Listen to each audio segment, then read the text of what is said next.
네, 안녕하세요. 이승민입니다. 네, 2022년 한 해가 밝았습니다. 여러분들 모두 다 새해 정말 복 많이 받으시고 무엇보다 올 한 해는 건강한 한 해가 되셨으면 좋겠습니다. 많은 분들이 올 한 해도 새로운 계획들을 많이 세우셨을 텐데요. 무엇보다 건강이 가장 중요한 것이고 저희한테는 어떤 신체적인 건강도 중요하지만 정신적인 건강이 더 중요한 부분이기 때문에 여러분들의 멘탈이 단단해지는 한 해가 되셨으면 좋겠고 다 하는 일들도 잘 풀리셨으면 좋겠습니다. 저도 올 한 해 좋은 자료를 가지고 여러분들을 자주 더 찾아뵙도록 노력하겠습니다. 코로나가 우리 생활에 들어온 지가 이제 2년이 더 넘어가는 추세입니다. 2020년 제 기억으로는 그 이제 설 지나면서 아마 그때쯤 본격적으로 시작이 된 것 같은데요.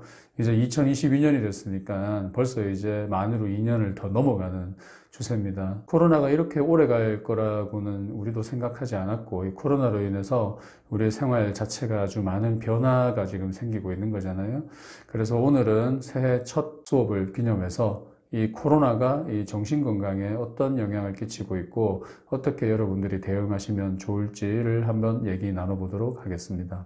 일단 무엇보다도 이런 코로나와 같은 감염에 대해서는 여러분들이 지금 이제 격리를 하고 이때 거리 두기를 많이 하잖아요. 그래서 일단 감염이 되지 않게 하기 위해서 최대한 집 밖을 나오지를 않고 사람들로부터 이렇게 떨어지도록 많이 유도를 하는 거죠. 그래서 2년 넘게 여러분들이 그런 생활에 되게 익숙해져 계시는 건데, 근데 사실 어떻게 보면 이게 내과적으로는 꼭 그래야 되겠지만은 정신과적으로 본다면은 그게 꼭 좋은 것만은 아니에요.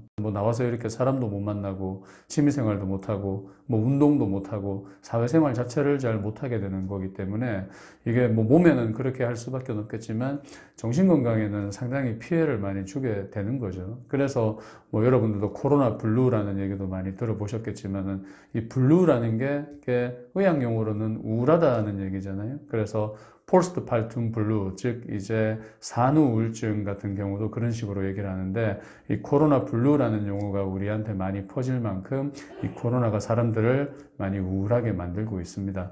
하지만 우리가 우울할수록 밖에 나가서 움직이고 사람들을 만나고 같이 어울리고 해야 되는데 이 코로나가 그럴 수 있는 기회를 다 차단해버리고 있는 거기 때문에 적어도 우리 코로나에 걸리지 않게 하기 위해서 우리가 해야 되는 사회적인 격리와 거리두기는 심리적으로는 오히려 더 악영향을 주고 있다. 이렇게 봐야 되겠죠. 그렇기 때문에 우리가 이제 거리를 당연히 둬야 되겠지만은 적당한 활동도 이제 필요한 겁니다. 그래서 저 같은 경우에는 환자분들에게는 너무 집에만 있어도 병 생기니까 그냥 적절하게 움직이라는 얘기는 드립니다. 물론 이제 거리를 잘 두면서 안전하게 움직여야 되긴 하겠지만은 어느 정도는 안전한 범위 내에서 사람들과 만나고 바람도 쐬고 햇볕도 쬐는 생활이 필요한 거니까요. 그래서 결론적으로 얘기하면 몸을 위해서는 혼자가 좋지만 마음을 위해서는 또 같이 있는 게 필요하니까 그 두 가지를 적절하게 혼합을 잘 해야지 몸도 마음도 잘 지킬 수 있을 것 같습니다. 이게 또 연령에 대해서도 좀 다르다는 생각이 듭니다. 다시 말해서 이제 젊은 분들은 대략 이렇게 20대 젊은이들이 많이 오는 밥집이나 술집 같은 데 보면 그래도 아직은 손님도 많고 그런 경우가 많아요. 다시 말해서 나이가 젊을수록 자기 건강의 문제를 좀 과신하는 경향이 있고 오히려 나이가 들면 들수록 스스로 되게 조심스러워하게 되는 거죠. 그래서 20, 30대 이런 분들은 그래도 어느 정도는 코로나 시국에도 어느 정도 최소한의 사회생활을 하면서 지내는 경우가 많지만 나이가 들면 들수록 이런 생활들이 더 제한이 되는 거죠. 특히 이제 우리 7, 80대 이상 이 채널을 보고 계신 어르신분들이나 아니면 이게 여러분들의 부모님 같은 그런 경우에는 이게 스스로 되게 허약하고 면역력이 떨어졌다고 생각하시기 때문에 외출 같은 거를 최대한 많이 자제하게 되는 거죠. 그래서 생활이 묶여지게 되는 것은 아무래도 나이가 드신 분들일수록 더 심해질 가능성이 많은 겁니다. 그 얘기는 결국 생활이 묶여지고 어떤 취미 생활을 못하고 원만한 사회생활을 못하게 되면서 벌어질 수 있는 우울이나 불안 같은 것들이 나이 드신 분들한테 오히려 더 리스크가 높다고 봐야 되는 거죠. 그런데 문제는 젊은 사람들은 내가 기분이 울적하다든지 불안하다든지 이런 거를 어느 정도 느껴서 호소하는 경우가 있지만 나이가 드신 분들일수록 내 감정에 대한 호소를 많이 덜하는 경우가 많다는 거죠. 제가 예전에 치매 편에도 말씀드렸지만은 아무래도 연세가 있는 분일수록 자기 감정에 대해서 인지하는 게 더 떨어지는 부분이 있는 거기 때문에 내가 코로나 때문에 아무런 취미생활도 못하고 그 좋아하던 등산도 못하고 옆집 친구분하고 만나서 어울리지도 못하는 상황인데 그렇게 되면서 점점 기분이 울적해져 가는 것을 문제는 스스로 인지를 잘 못한다는 게 문제인 거죠. 그래서 특히 뭐 자녀분들이나 가족분들은 어르신분들의 그러한 감정에 문제가 없는지를 항시 잘 체크를 하셔야 되고 제가 예전에 치매 편에서도 얘기했지만은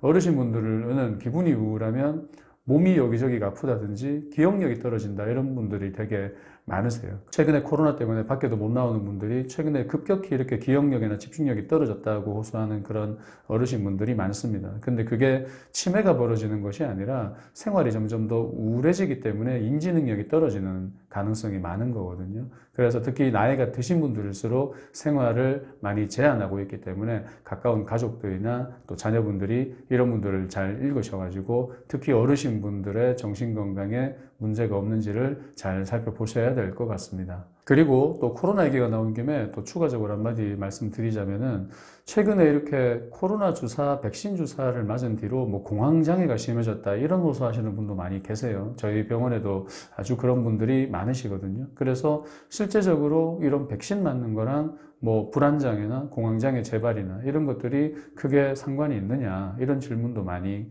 하십니다.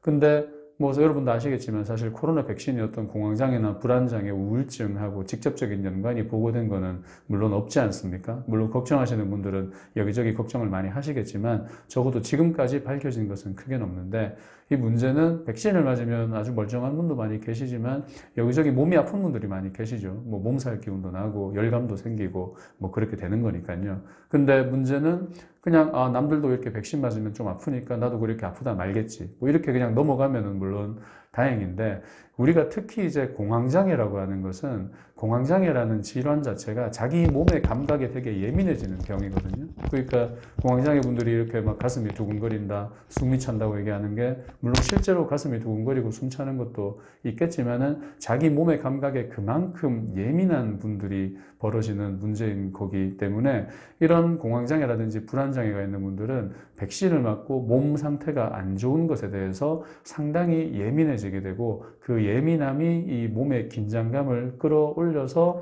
어떤 불안과 관련된 여러 가지 증세들이 나타날 가능성이 많다는 거죠. 그 대표적인 게 이제 공황장애가 되겠지만은 뭐 가령 그 외에도 뭐 불면증이나 아니면 강박증 같은 그런 불안장애도 더 심해질 수 있다는 거죠. 결국은 이제 백신으로 인한 신체 감각의 이상이나 신체적인 불편함이 이제 긴장감을 끌어올려서 여러 가지 불안장애를 만든다. 이렇게 생각하셔야 될 것 같고요. 그래서 우리가 백신의 부작용이나 이런 거에 대해서 걱정하시는 분도 많으시지만은 뭐 백신 맞고 이렇게 몸이 안 좋고 이러면은 이 몸이 안 좋은 거에서 끝나는 게 아니라 여러 가지 다른 불안을 많이 높일 수도 있는 것이기 때문에 실제로 불안장애가 있거나 불안이 높으신 분들은 그런 부분에 대해서도 어느 정도 유의하면서 또 백신을 또 맞는 것을 고려하시도록 그렇게 하시는 것이 좋겠습니다. 보통 우리가 이제 특히 젊은 성인분들은 술 먹고 난 다음날 공황장애가 상당히 심해진다는 얘기를 많이 하시거든요. 왜냐하면 술 먹고 난 다음날에 숙취가 되게 심하니까 숙취가 심할 때 두통이나 뭐 위장장애 이런 게 많이 생기지 않습니까? 그래서 그것도 백신하고 똑같이 이 몸의 감각이 상당히 예민해지게 만드는 그런 증상들이 숙취 이후에 벌어지기 때문에 그게 공황 발작을 끌어올리게 되는 거죠. 그래서 백신이 공황 발작을 끌어올린다면 아마 이제 그런 사유와 관계가 되지 않을까 그렇게 생각을 합니다. 올해는 코로나가 끝나게 될지 아니면 이게 계속될지 저도 사실 잘 모르겠습니다. 하지만 이제 여러분들에게 한 가지 드리고 싶은 얘기는 코로나라는 거에 우리의 신체 건강뿐만 아니라 정신 건강에 미치는 영향 또한 상당하기 때문에 여러분들이 몸의 건강만 생각하지 마시고 이런 멘탈의 건강도 코로나에 잘 대비를 하셔야 되겠다는 점을 제가 올 새해의 계기로 여러분들에게 말씀드리고 싶습니다. 아까 말씀드린 것처럼 물론 뭐 혼자 지내는 게 나는 더 좋고 하루 종일 집에서만 지내도 아무 문제 없다는 그런 분들도 물론 계시겠지만 사람이기 때문에 어느 정도 사람을 만나고 사회생활을 하고 바깥 생활을 하고 특히 이런 겨울처럼 해가 짧을 때는 햇빛도 많이 보는 것들이 필요합니다. 한 거거든요. 그래서 그런 바깥에서의 생활이 물론 우리가 코로나로부터 우리 몸을 지키는 데는 어느 정도 위험이 더 따를 수도 있겠지만, 하지만 멘탈을 돌보는 것도 중요한 요소이기 때문에 여러분들이 몸에 해가 되지 않을 정도에서는 적당한 생활들을 하면서 몸도 잘 보살피고 마음도 살필 수 있도록 그렇게 하시면 좋을 것 같습니다. 코로나라는 녀석이 우리 생활을 많이 방해하고 있지만, 그래도 우리는 할 수 있는 것들을 하면서 최대한 이놈의 어떤 영향으로부터 좀 멀어질 수 있도록 많은 노력을 해보시면 좋을 것 같습니다. 올 한 해도 건강하게 지내시길 바랍니다. 감사합니다.